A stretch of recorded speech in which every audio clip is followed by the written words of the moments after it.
Alright, without looking, can you tell me what level you are in Rocket League? Now if you're actually able to quote the exact number from the bottom left corner of your main menu screen, congrats. You are both wrong and a little too obsessed with your Rocket Pass progress. No, I am talking about your XP level. These days that number is hidden away under Profile, Career, and then Stats. I myself just recently hit level 1900, which is coincidentally the last level Psyonix officially recognizes with an avatar border reward, which I guess means I've won Rocket League?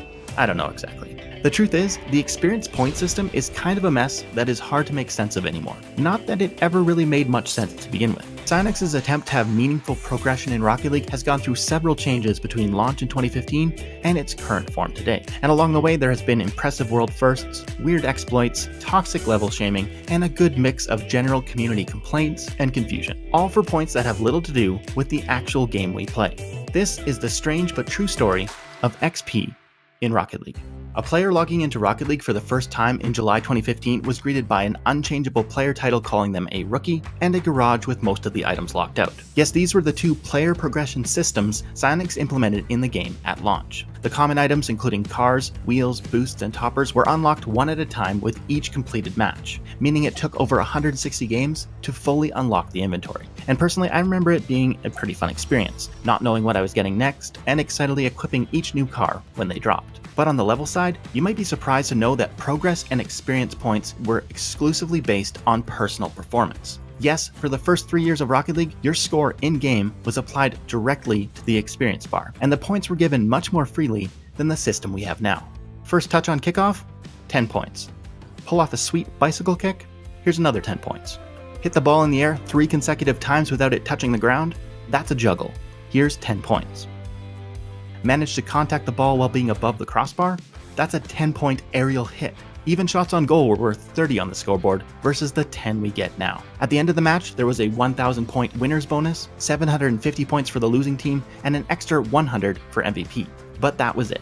That's how you moved through the level system. And you didn't even have to be playing in online playlists. XP was also credited in private matches, though at half the value. This method of progression created a weird situation where your level didn't really give an accurate indication of a progress in skill. But no matter how that XP was being earned, whether it be grinding ranked or fooling around in a private match, every 10 levels got you a new title. A title that couldn't be removed, swapped, or hidden, and one which a lot of people thought was inaccurate or undeserved. The relationship between XP and level in Rocket League at this time was exponential, and thus the early levels passed fairly quickly, which would have been fine if it weren't for Psyonix's overzealous titling methods creating some unique Rocket League problems. After about 2 hours of play, you weren't a rookie anymore. No, the game was already calling you semi-pro. 10 hours later, you were now a pro.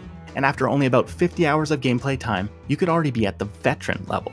Now you may be thinking, Sledge, after 50 hours, I was actually pretty decent in Rocket League. Well, first of all, no, you probably weren't. But also, this was a different time. We didn't have the tutorials, training packs, content creators, and other resources that help players get off to a faster start like they do today.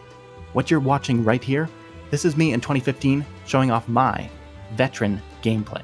Title shaming became the #2 player complaint during the first few months of Rocket League. #1, of course, was a tie between bad teammates and bad servers. Reddit posts and comments can be found regularly referencing this type of chat toxicity, and while some would be lighthearted, like explaining how becoming a veteran means you will now never make a mistake, these were jokes based on very real situations. Heck, even Reddit wasn't a safe place, as seen here when someone posted in the sub in September 2015 to ask if anyone was tired of getting paired with veteran players that aren't deserving of the title. To which one commenter hilariously responded, "I'm tired of being a veteran player that doesn't deserve the title." Yes, the non-optional title system had inadvertently given toxic players the fuel they needed to insult and shame their opponents and teammates. In an honest effort to make each title award an impressive achievement that was better than the previous one, Psyonix had basically set the community up to be roasted. The toxicity became such a large problem that Psyonix actually responded with a patch, citing this specific Reddit post as an example of what the community was requesting. So to combat this issue, they gave us the ability to either show or hide our current title. But despite the titles not really meaning anything and often being the target of ridicule, the higher tiers still had a certain prestige and rarity due to how long it took to reach them, which meant players were actually willing to go to great lengths to get them as fast as possible. The fact that XP was saved locally on the client and also attainable in private matches meant altering or just farming XP was not that hard, and pretty common.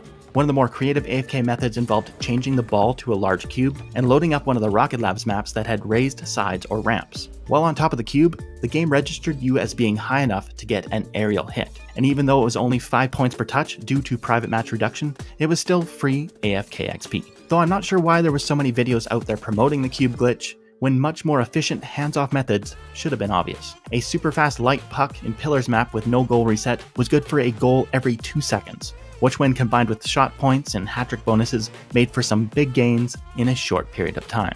But in 2017, that was surpassed when Dropshot arrived and took its place as the ultimate AFK XP farming map. In this example, the player even goes to the effort of setting his car upside down, thus adding an extra 10 points for each turtle goal.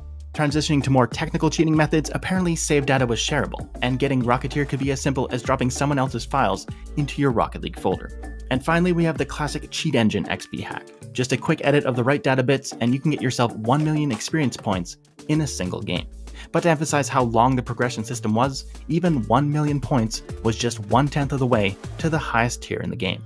The coveted Rocketeer title was the final reward for those that were able to grind out the thousands of matches required to earn 9.6 million experience points. And Stoney was the player that hit level 74 before anyone else. In October 2015, 103 days after launch, Stoney posted his proof to Reddit. It took 960 hours, an average of 9 hours a day, but he had done it legitimately. A few days later, one of the Psyonix devs messaged Stoney on Steam and hinted that they were thinking of sending him something for being first. When they spoke again a month later, Stoney suggested a special decal for his car, while Jared from Psyonix said he was thinking something more along the lines of a free poster. But then 4 months went by with no further contact, until February 22nd, 2016, when Stoney opened Rocket League to find he had a brand new title. First Rocketeer. At the time, it was the most exclusive player title in the game, an honor Stoney still shares with a few other special Rocket League players today. As more and more players made their way to the end of the progression system, Rocketeer may have lost its prestige a bit, but it still fulfilled the important role of telling the world, you play this game way too much. That is, until everything changed with August 2018's progression update. Leveling in Rocket League was now uncapped, with each level being equally sized and experience only able to be earned in online playlists. Some notable XP title changes include the removal of Rookie, Semi-Pro, and Pro. The former top-tier Rocketeer title was reassigned to level 100, which was appropriate since it now only represented about 100 hours of progress. Level 700 featured our first introduction to the term Supersonic Legend, and at 900 we have the awkward-sounding Rocketeer Elite. Wow, very creative, Psyonix. But despite these new XP rewards, this update pretty much spelled the end of player titles being any indication or clue of a person's progress or history. You see, we were now free to select from any title we had earned, with more titles being added through events and rocket passes. Now don't get me wrong, expanding title variety and choice was definitely a fun change, but for those of us who had been here since the beginning, it did mark the end of an era. Meanwhile, in-game, First Touch, Aerial Hit, Bicycle Hit, and Juggle Hit no longer awarded points. Additionally, shots were dropped from 30 points to 10, and Center Ball from 20 points to 10. Not that it mattered much, as actual player score was only factored in at 10%. This was combined with weekly win and Rocket Pass multipliers that made for an unnecessarily complicated system that we all embraced, since humans love the feeling of watching numbers go up, and Psyonix smartly tied those numbers directly to gaining cosmetic items. Yes, this was the beginning of the Rocket Pass era, during which earning XP and completing challenges became a major focus for a lot of the community. When combined with them now awarding a random item drop for every time you leveled up, it was almost like a throwback to starting the game for the first time, as once again, progress was being measured and rewarded with items. But there was one major flaw in this new progression system, and it was something far worse than getting shamed for your player title. Yes, Psyonix found out quick that messing with a player's items and hard-earned money creates a lot more drama than some toxic in-game chat. And that's exactly what players felt was happening when far too frequently games ended with 0 experience points for their efforts. The multiple XP awards and multipliers all relied on one seemingly simple qualifier. To combat AFK XP farming, you needed to achieve at least 50 points on the scoreboard before the end of the game. Less than 50 points?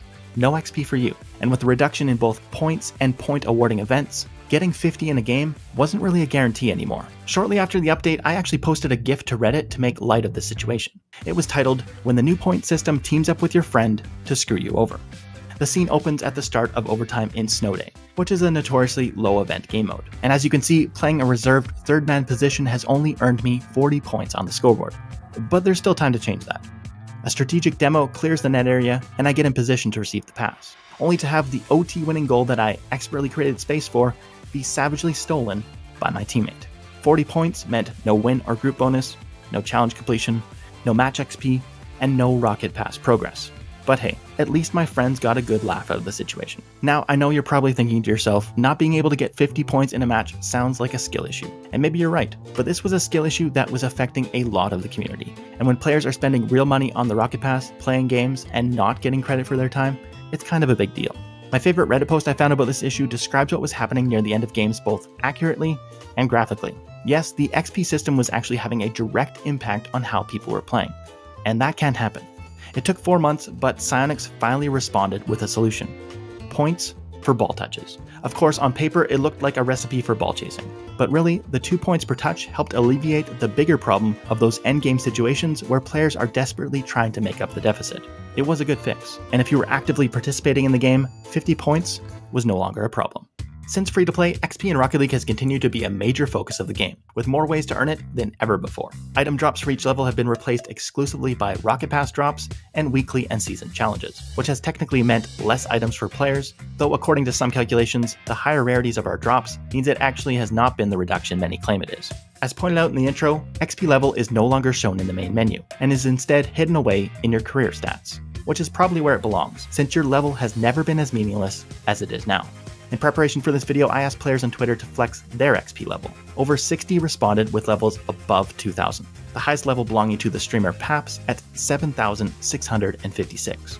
But these large numbers are pretty much pointless, especially when you take into account that a Rocket Pass grinder that always plays in a party is going to gain XP at least double the rate of a solo queuer that doesn't care about items or silly challenges. Additionally, higher numbers come with no recognition. The player titles for XP end at level 1000 and are rarely used. And don't even get me started about having profile frame rewards for a game where a majority of the players you meet just have the standard epic picture.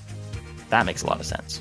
In conclusion, I will admit the progression system in Rocket League serves a purpose, giving players things to do and achieve in the game. But leftovers of the old system and the ridiculously high numbers still make it kind of an incoherent mess. And as someone who has played since launch, you'll have to excuse me while I reminisce about a better time, where backflipping into the ball was rewarded with 10 points. 4 digits on the scoreboard was not uncommon and applied directly to the XP bar. Every level gave me a stupid antenna or topper I would never use. Meeting a Rocketeer in game was kind of exciting. And typing "it seems like the only thing you are a master of is losing" in chat was still relevant and hilarious. I guess you really don't know the good old days until they've passed you by.